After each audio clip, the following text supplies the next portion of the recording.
오늘 주신 말씀은 요한복음 3장 22절부터 36절까지 되겠습니다. 번갈아 읽겠습니다. 이후에 예수께서 제자들과 유대 땅으로 가서 거기 함께 유하시며 세례를 주시더라. 요한도 살렘 가까운 에논에서 세례를 주니 거기 물들이 많으니라. 사람들이 와서 세례를 받더라. 요한이 아직 옥에 갇히지 아니하였더라. 이에 요한의 제자 중에서 한 유대인으로 더불어 결례에 대하여 의논이 되었더니 저희가 요한에게 와서 가로되 랍비여, 선생님과 함께 요단강 저편에 있던 자 곧 선생님이 증거하시던 자가 세례를 주매 사람이 다 그에게로 가더이다. 요한이 대답하여 가로되 만일 하늘에서 주신 바 아니면 사람이 아무것도 받을 수 없느니라. 나의 말한 바 나는 그리스도가 아니요 그의 앞에 보내심을 받은 자라고 한 것을 증거할 자는 너희니라. 신부를 취하는 자는 신랑이나 서로 신랑의 음성을 듣는 친구가 크게 기뻐하니 나는 이러한 기쁨이 충만하리라. 그는 흥하여 하겠고 나는 쇠하여 하리라 하니라. 위로부터 오시는 이는 만물 위에 계시고 땅에서 난 이는 땅 속에 있어 땅에서 오는 것을 말하느니라. 하늘로서 오시는 이는 만물 위에 계시잖아요. 그가 그 보고 들은 것을 증거하되 그의 증거를 받는 이가 없도다. 그의 증거를 받는 이는 하나님을 전되시다 하여 인쳤느니라. 하나님이 보내신 이는 하나님의 말씀을 하나니 이는 하나님이 성령을 한없이 한량없이 주심이니라. 아버지께서 아들을 사랑하사 만물을 다 그 손에 주셨으니 함께 읽죠. 아들을 믿는 자는 영생이 있고 아들의 숨지 아니한 자는 못하리라. 오히려 하나님의 진노가 그 위에 머물러 있느니라. 아멘. 오늘의 말씀은 예수님을 변호하시는 세례 요한이 되겠습니다. 한 시대의 인물을 평가할 때에 이룬 업적을 중요하지만 누가 어떤 방법으로 평가하느냐에 따라 달라질 수도 있습니다. 어떤 사람은 인생을 살아감에 있어서 순간순간의 삶을 아주 의미 있게 사는 분이 계십니다. 그런 분은 아마 시간을 길이로 사는 것이 아니라 깊이로 사는 분이 아닐까 이렇게 생각되어지죠. 바로 이런 사람이 세례 요한이 그렇지 않은가 생각해 봅니다. 그는 매우 짧은 인생을 살았지만 엄청난 영향력을 끼친 사람입니다. 그는 사람을 두려워하지 않았습니다. 신약의 사복음서를 기록한 마태, 마가, 누가, 요한 모두가 다 예외 없이 세례 요한에 대한 기록을 남기고 있습니다. 그 세례 요한이 예수님을 증언하는데 수많은 사람들의 증언보다 더 값지고 의미가 있습니다. 세례 요한의 인간적인 특징은 사람을 두려워하지 않았습니다. 우리는 하나님을 두려워해야지 사람을 두려워해서는 안 됩니다. 그러나 그게 말처럼 잘 되는 것도 아닙니다. 거의 모든 사람들이 무엇인가에 결박되어 살아가고 있는 것 같아요. 어떤 조직에 결박되어 있는 사람도 있고 갑질하는 사람에게 결박되어 있는 사람도 있고 또 인기를 추구하는 연예인은 그 인기에 결박이 되어서 항상 노심초사하는 모습을 볼 수가 있습니다. 어떤 사람은 또 명예에 집착을 해서 결박된 사람도 있고 어떤 분은 돈의 노예가 되어서 결박되어 있는 사람이 있습니다. 여러분들은 무엇에 결박되어 있습니까? 우리는 결박되어지면은 그 사람을 무서워하게 됩니다. 신경 쓰게 됩니다. 우리가 두려워할 분은 하나님이십니다.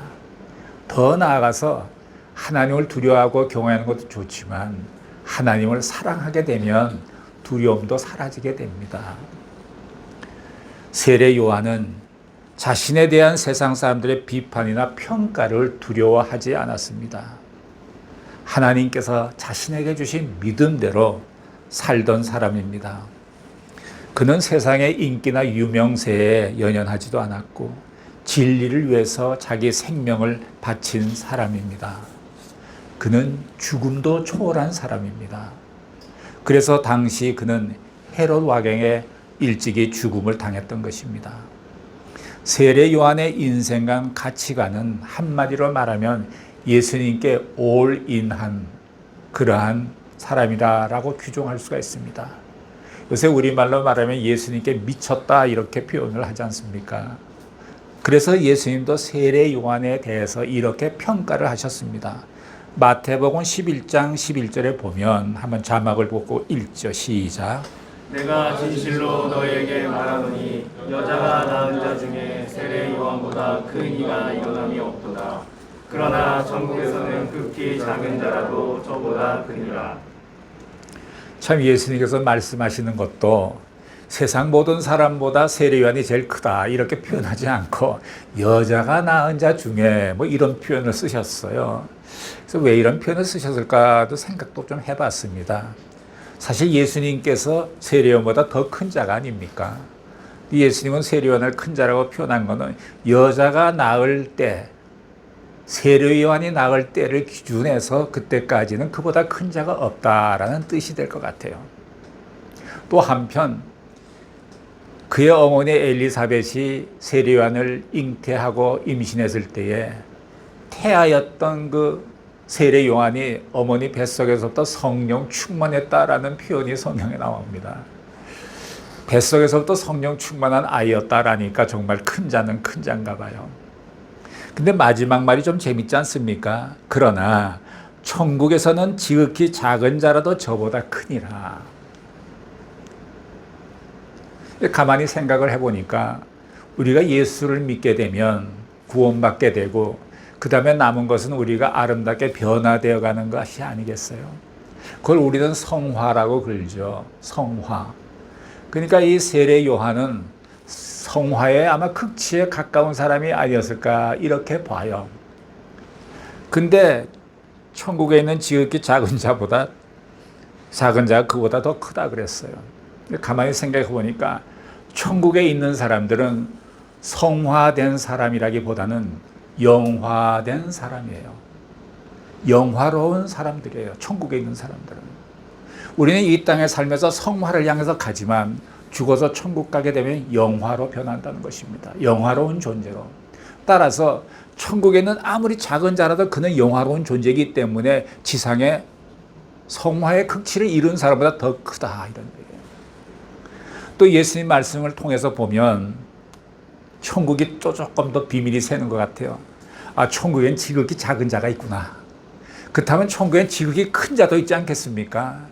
그 어떤 층으로 되는지 천국은 여러 층이 있나 보다 이런 추측이 가능하죠. 천국에서 그럼 가장 큰 자는 누구일까? 이렇게 생각해 보면 순교한 자들이 아닐까 이런 생각을 해봅니다. 그래요. 우리도 천국에서 이 다음에 큰 자가 됐으면 얼마나 좋겠습니까?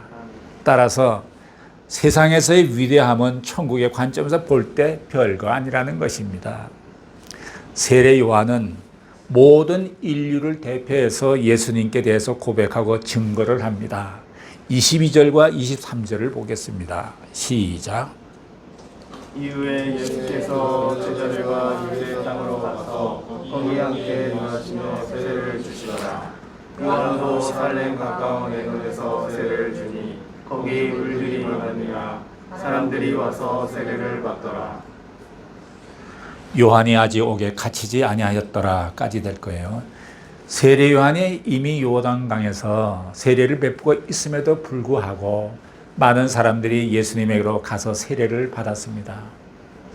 이 광경을 목격한 세례 요한의 제자들이 좀 질투심이 났는지 시기심이 났는지 좀 갈등이 생기기 시작했습니다.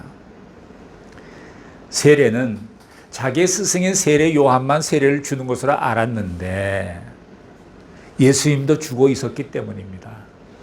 이 세례 방식에 대해서 우리는 가끔 신앙생활 하다 보면 논쟁이 있습니다. 그 형식이 침례이어야 한다. 또는 물을 붓는 것도 괜찮다. 침례교인들의 주장은 이 어휘의 어근이 물속의 장기다라는 뜻이기 때문에 침례를 해야 된다고 주장을 합니다. 또 히브리서 9장 10절에 보면 피를 뿌려 정결케 한다는 사실이 물을 뿌린다, 물을 붓는다는 그런 표현의 그림자입니다. 요는 세례란 것은 죄의 시침을 받아 죄의 사람이 죽고 그리스도와 합일하여 성령을 받는 새 사람을 표시하는 것입니다. 그 형태가 침례이든 물을 붓는 것이든 상관이 없다고 보고 어떠한 형을 절대화하려는 고집을 내려놓아야 합니다. 세례 요한의 제자들이 불편한 신기를 드러내었습니다. 25절, 26절에 나타나 있고 여기 보면 항의성도 있고 질투도 묻어납니다. 이때 세례 요한은 주저없이 예수님에 대해 증거하기 시작합니다. 27절과 28절을 보시겠습니다. 시작. 요한이 대답하여 가로되 만일 하늘에서 주신 바 아니면 사람이 아무것도 받을 수 없느니라. 나의 말한 바 나는 그리스도가 아니요 그의 앞에 보내심을 받은 자라고 한 것을 증거할 자는 너희니라. 이제는 세례 요한이 증거한 예수님은 어떤 분인지를 살펴보기를 원합니다. 세례 요한은 예수 그리스도는 하나님이 보내신 분이다 라고 증거합니다. 사람들이 자기를 그리스도라고 오해하지 않도록 확실히 말을 합니다. 구약에서의 메시아가 신약에서는 그리스도입니다. 구약은 히브리어이고 신약은 헬라어입니다. 헬라어는 즉 그리스어지요. 세례 요한은 예수님을 하나님께서 직접 보내신 그리스도라고 선언합니다. 그리스도란 뜻은 기름 부음 받은 자라는 뜻입니다. 구약 시대에 왕이나 제사장이나 선지자를 세울 때는 머리에 기름을 부었습니다. 이 기름은 하나님의 성령을 상징합니다. 여러분 기억하시죠? 성경에 나오는 그 신랑 오심을 기다리는 10 처녀가 있지 않습니까? 그 중에 5 처녀는 미련한 처녀요. 또 5 처녀는 지혜로운 처녀다라고 성경은 말하고 있습니다. 근데 이들이 기름을 준비해서 신랑 오심을 기다리고 있는데 이 미련한 처녀들이 지혜로운 처녀들이 이렇게 말합니다. 우리가 기름이 좀 모자랄 것 같으니 기름 좀 나누어 달라 이렇게 말합니다. 근데 또 지혜로운 처녀들이 가서 사오라고 합니다. 나눠주지 않고. 근데 그 사람들을 지혜로운 처녀라고 말하고 있습니다. 좀 이상하잖아요. 예수님의 가르침은 우리에게 나누고 베풀어라 하는 것이 예수님의 가르침인데 이 사람들은 나누지도 않고 베풀지도 않고 딱 잘라 말했는데 이분들을 지혜로운 처녀라고 성경은 표현하고 있어요. 과연 기름이란 건 무엇일까? 여기서 말하는 기름은 성령을 가리키고 또 성령의 사람이란 아이덴티티는 나누어 줄 수 있는 성격이 아니에요. 자신의 정체성이에요. 사람에 의해 기름 부음을 받은 구약의 왕이나 제사장이나 선지자들과는 달리 예수님께서는 성령의 기름 부음 받은 그리스도세요. 다음은 29절과 30절을 읽어보시겠습니다. 시작. 신부를 취하는 자는 신랑이나 서서 신랑의 음성을 듣는 친구가 크게 기뻐하나니 나는 이러한 기쁨이 충만하였노라. 그는 응하여야 하겠고 나는 쇠하여야 하리라 하니라. 신부는 신자이고 신랑은 그리스도입니다. 신랑의 친구는 세례 요한을 자신을 비유하고 있습니다. 구약에서는 이스라엘 민족을 하나님의 신부로 비유했고 신약에서는 교회를 그리스도의 신부라고 부르고 있습니다.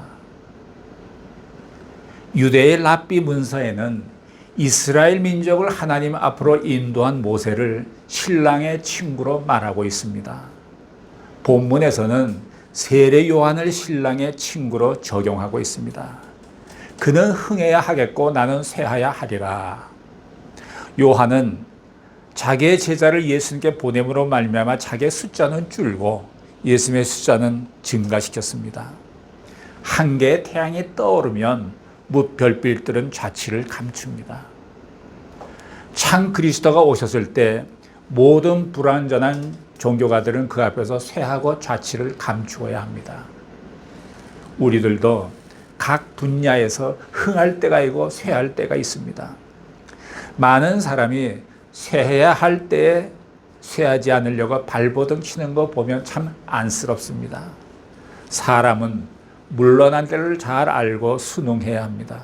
버티면 추악해집니다. 우리는 때를 분별하는 지혜가 있어야 하겠습니다. 세례 요한은 예수님보다 6개월 먼저 태어났습니다. 사람이 자기보다 나이 많은 사람을 섬기고 존경하는 것은 쉽지 어려운 일이 아닙니다. 또 자기와 같은 또래의 사람을 갖다가 존경하고 섬기는 것도 사실은 쉽지 않습니다. 그것은. 그런데 참 섬김, 참 존경이라는 것은 윗사람이 아랫사람을 섬기고 존경하는 것이 참 존경입니다. 31절을 한번 보시겠습니다. 31절 시작. 위로부터 오시는 이는 만물 위에 계시고 땅에서 난 이는 땅에 속하여 땅에 속한 것을 말하느니라. 하늘로서 오시는 이는 만물 위에 계시나니. 인간이란 땅에서 나와서 땅에 속해 있죠. 그래서 땅에 관한 것을 말하는 존재입니다. 그 이상은 말할 수 없습니다. 아무리 고상한 철학, 사상을 가지고 있다 해도 근본이 땅에 속해 있기 때문에 말하는 것도 땅에 속한 것뿐입니다. 모든 인문학의 강의가 다 땅에 속한 것을 얘기합니다. 그래서 수많은 사람들이 모여서 그 인문학을 듣습니다. 그러나 예수님은 하나님의 아들이시고 하나님께서 보내신 그리스도시고 하늘에 속하신 분입니다.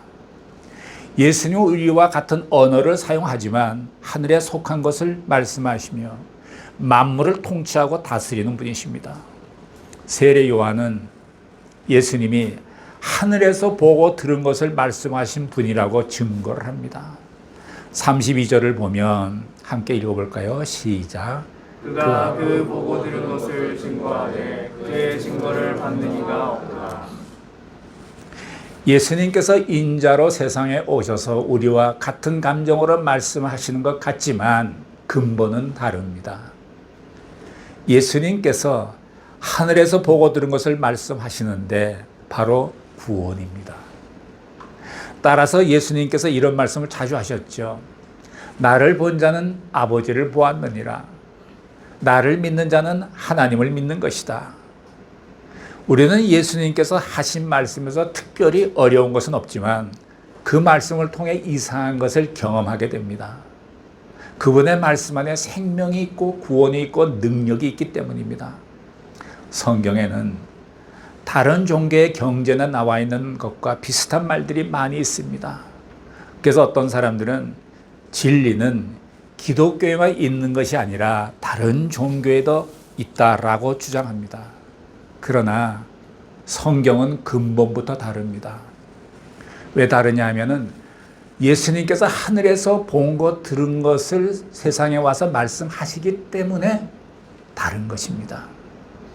1.1획 한 단어까지 정확하게 표현한 것입니다. 그래서 우리는 예수님의 말씀을 듣고 읽을 때마다 변화받고 새로워지는 것을 경험하게 됩니다. 예수님의 말씀에 의해서 귀신이 떠나고 병이 기적같이 낫는 까닭은 그 말씀이 하나님의 말씀, 능력의 말씀이기 때문입니다. 제가 예수의 말씀을 똑같이 예수님의 이름으로 선포하면 또 기적이 일어날 수도 있습니다. 기적이 일어납니다. 예수님께서 부활하셔서 제자들에게 오셔서 가장 처음 하신 말씀이 평안할지어다 입니다. 그때 제자들이 얼마나 안심되고 평안했을까요? 제가 지금 이렇게 선포합니다. 예수 그리스도 이름으로 선포하노니 여러분들 평안할지어다. 평안할지어다. 그러면 여러분들 마음에 평안이 스며들기 시작할 거예요. 이런 것이 말씀의 능력이에요. 특히 우울 감각이나 공황장애 등 극도로 불안한 사람에게 예수님의 이름으로 평안을 선포해 보십시오. 믿음을 갖고 선포하면 불안과 두려움이 사라집니다.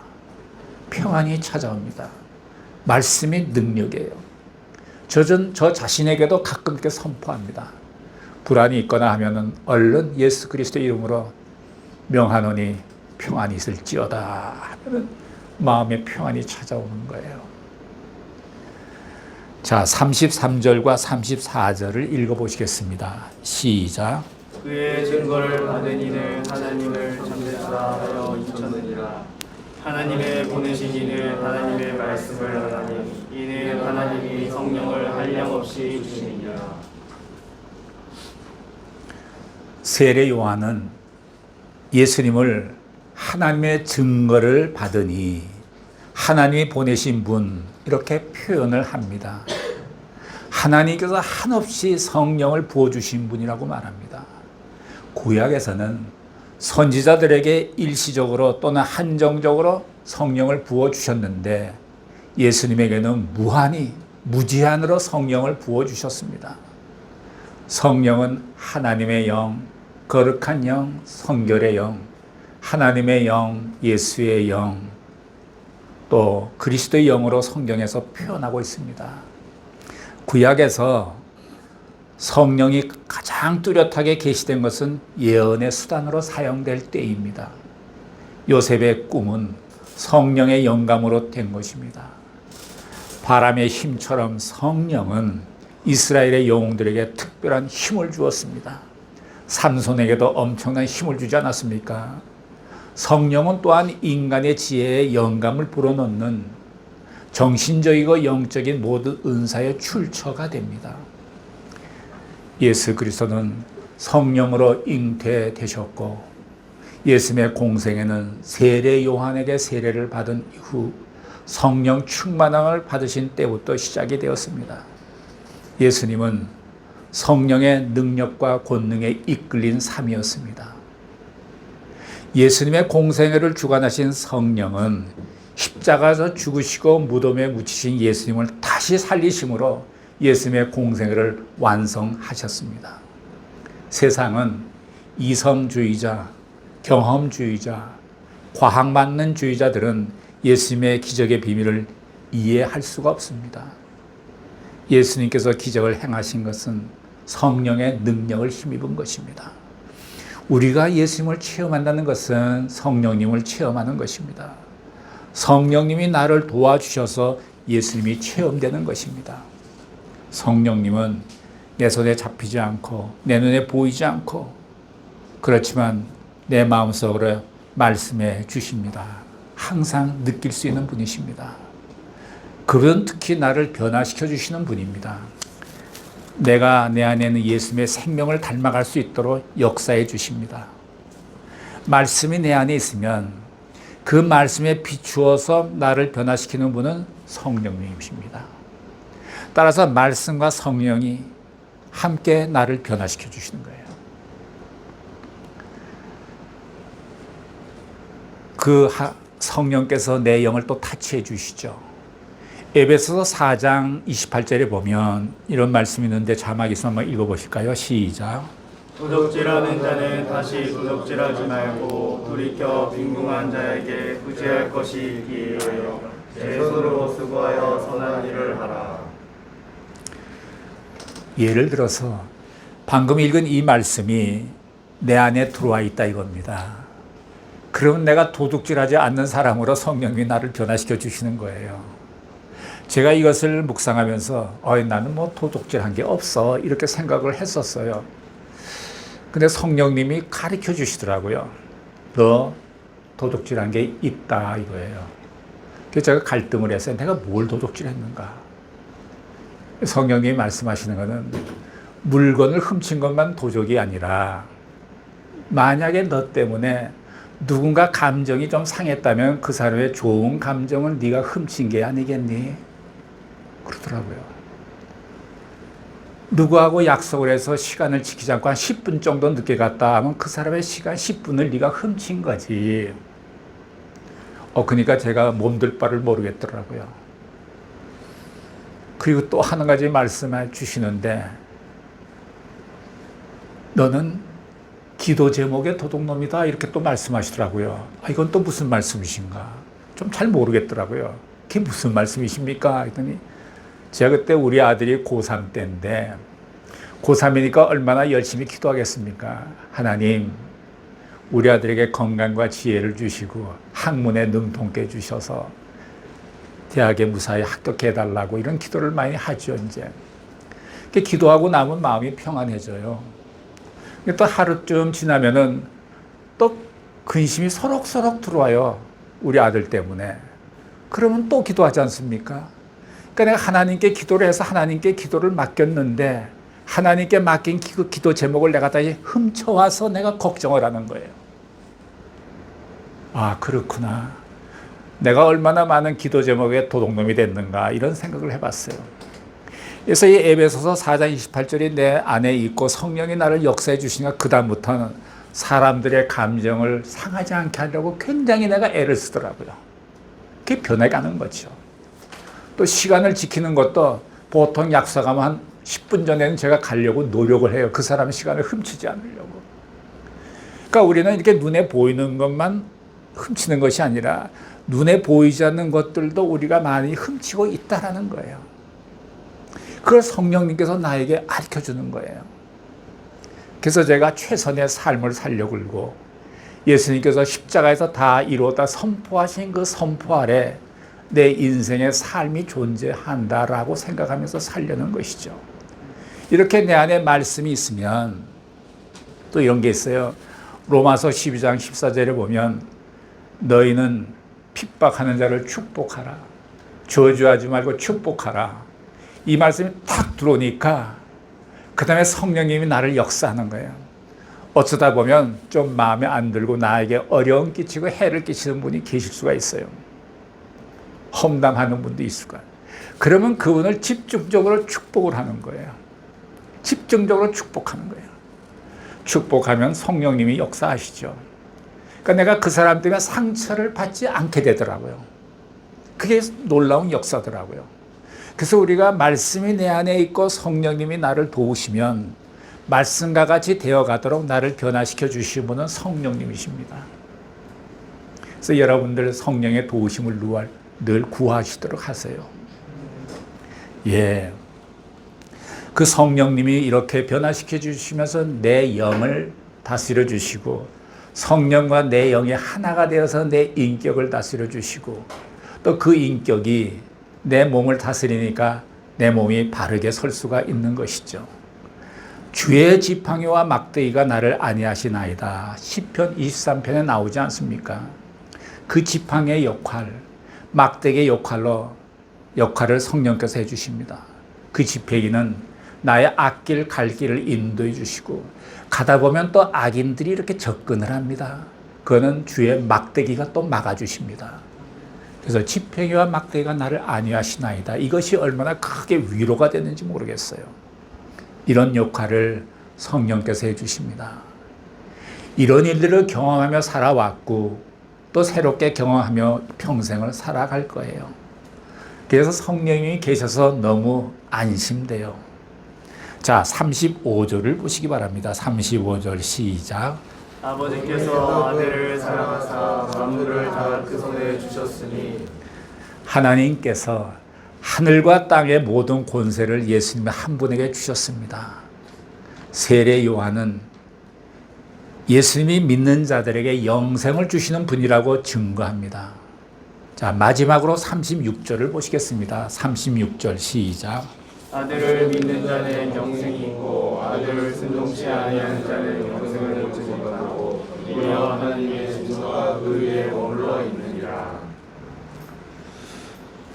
우리 인간들의 앞길에는 영생이라는 길과 영벌의 길이 있는데 영생과 영벌의 갈림길에 사람들은 서 있는 거예요.